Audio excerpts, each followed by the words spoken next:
আমি কড়াইয়ে তেল নিয়ে নিয়েছি, তেলের ওপর কটা তেজপাতা দিয়ে দিয়েছি আর তার ওপর আমি কুচানো পেঁয়াজ দেব।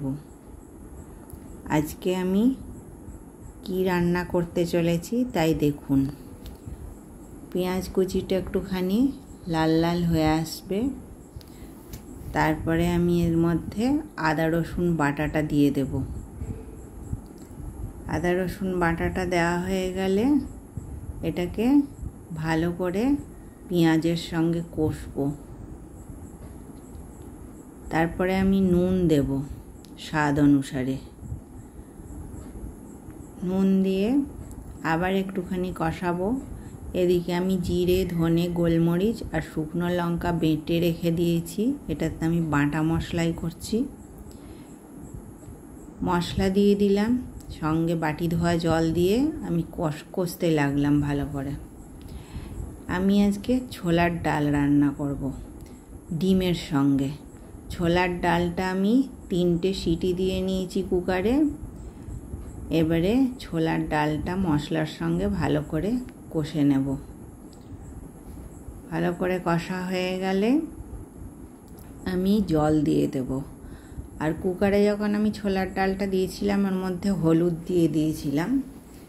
এদিকে আর একটা কড়াইয়ে আমি ডিম অমলেটগুলো করে নিলাম। এবারে কড়াইয়ের ঢাকনাটা খুলব। কড়াইয়ের ঢাকনাটা খুলে একটু নাড়াচাড়া করে নেব। নাড়াচাড়া করে নিয়ে ডিম অমলেটগুলো আমি এতে দিয়ে দেব সব।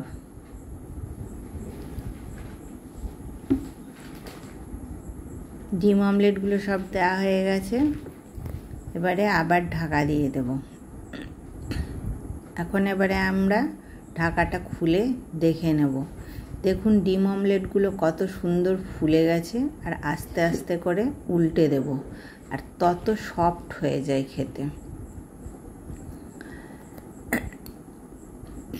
এবারের মধ্যে একটুখানি চিনি দেব। একটুখানি ছোলার ডালটা মিষ্টি মিষ্টি ভাল লাগে, সেই জন্য এর মধ্যে একটুখানি চিনি দিতে হয়। যারা চিনি খান না তারা চিনি দেবেন না।